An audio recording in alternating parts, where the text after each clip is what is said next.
Hi, I want to talk about the movie Crime 101. It's a cops versus robbers thriller. Of course, Michael Mann's Heat looms large.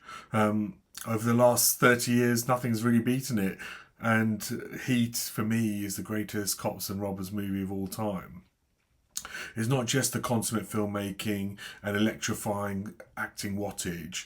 I think why other movie attempts pale in comparison to Heat is because Heat feels so comprehensive. There's so much going on in the film. There's even a subplot involving a serial killer. And Crime 101 unfortunately starts very similar to Heat. I mean, you've got a dedicated detective whose marriage is ending, and a lone wolf, meticulous thief. The story's set in the same city, Los Angeles. The thief also starts a relationship with a gentle civilian, all the while keeping his true activities hidden from her. And on the sidelines is a psychopath. So far, so similar between Crime 101 and Heat. Fortunately, Crime 101 slowly changes things up. Chris Hemsworth's character is called Mike Davis. He's an armed robber, but with a strict moral code involving no violence towards any person. He threatens but avoids fatalities. On the opposite, his opposite is Mark Ruffalo's character, a detective, Lou Lubesnik. He's very different, though, to Al Pacino's Vincent Hanna in Heat. Hannah, I believe, is an ex-marine, formidable adversary, whereas Mark Ruffalo's Lou Lubesnik looks out of shape. Maybe it's a hangover from his recent role in the TV show Task. I don't know whether you saw that show. Hemsworth character looks like he could easily pummel Ruffalo's character. You know, this is definitely not a Hulk versus Thor rematch of physical equals. And Crime 101 also diverges from Heat with two characters. One is called Sharon, played by Halle Berry, and the other is called Money, played by Nick Nolte. Sharon works in the insurance industry, and the movie is scathing about that industry. Crime 101 celebrates integrity and bemoans any lack of it. And Crime 101 is cynical. And mainstream movies are rarely that. By the way, a small aside on the title, Crime 101.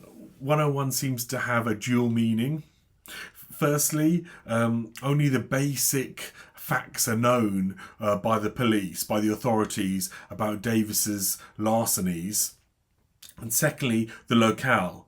The 101 motorway in Los Angeles, where all Davis's thefts are taking place. The title's a bit cheesy. It's a minor quibble.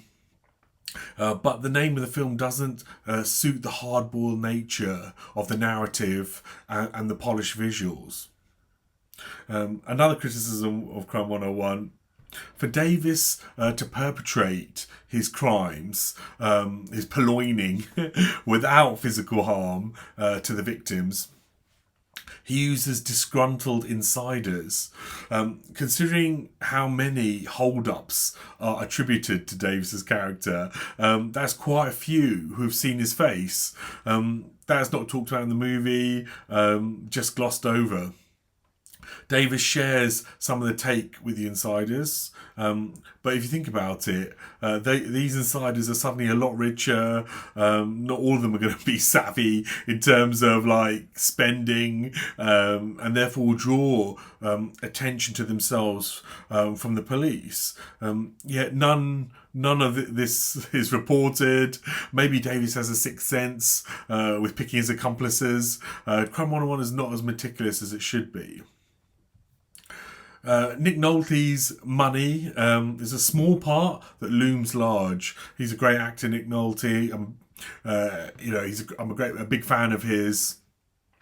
He's definitely got a lot of charisma as a performer. Money, the character, is a fence for Davis's stolen goods. He reminds me actually of Fagin in Oliver Twist. Implies that money recruits foster kids and orphans and molds them into adept larcenists. Money, a little, a little too on the money, has no moral compass and no loyalty. And Davis's code comes up against this moral vacuum, and a falling out occurs to the detriment of Davis. The film is slowly building stakes, slowly building threats to Davis. Money hires an up-and-comer thief with no ethics called Orman to rob Davis. This ups the ante and the tension. Orman is a loose cannon, the mirror opposite of Davis. Orman is played by Barry Keoghan, and Keoghan is such an intense actor. He's versatile, but also seems to have so many variations of playing a psychopath. Watch his back catalogue. Keoghan elevates every film he's in. I'm very impressed with him as a performer. I can see why he's in demand. And the cast all charismatic in Crime 101. Though none are really tested. Chris Hemsworth has shown his ability as a thespian in Furiosa. Here he is solid, reliable, but not in the same lone wolf league as De Niro in Heat. But then, how many actors can match that performance, really? I mean, maybe it's unfair to compare. And the ending of Crime 101 is also a little problematic. I'll try not to reveal any big spoilers. Davis's climactic heist involves going unmasked to tackle a billionaire. Why doesn't Davis wear a disguise? At least billionaires are scary. You know, they have the resources to hire all kinds of people to track down those in their crosshairs. It is an odd choice from Davis and doesn't sit right with the rest of the film. The climax is on an intimate scale, tense, but also slightly underwhelming. Crime 101 does, though, include interesting thematics.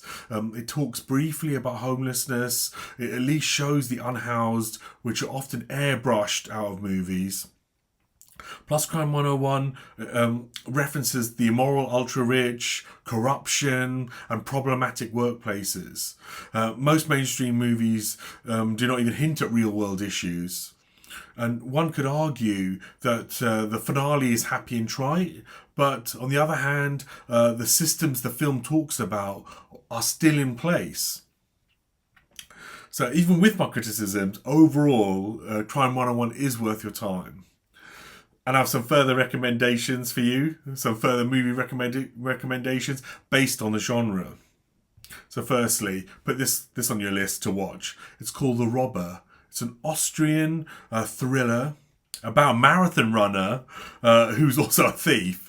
It's very different. It's hardly talked about. I highly recommend. It's called The Robber. Then there's a more recent film called The Order, starring Jude Law as an FBI agent tracking down Nicholas Holt's character. So that's The Order. And then you've got Den of Thieves. If you're looking for something fun and schlocky, check that out. And there's an interesting one again called Stander, which is under the radar. It's a South African set thriller starring Thomas Jane. So put Stander on your list. And my final recommendation for this video is Cold Eyes. It's one of my favourite South Korean movies of all time. It's about a ruthless master thief who is being hunted by an elite police unit. So yeah, please put Cold Eyes on your list. I hope you enjoyed those recommendations. I hope you enjoyed Crime 101 if you watch them. And if you enjoyed my review, please feel free to subscribe to my channel and like this video. Thank you.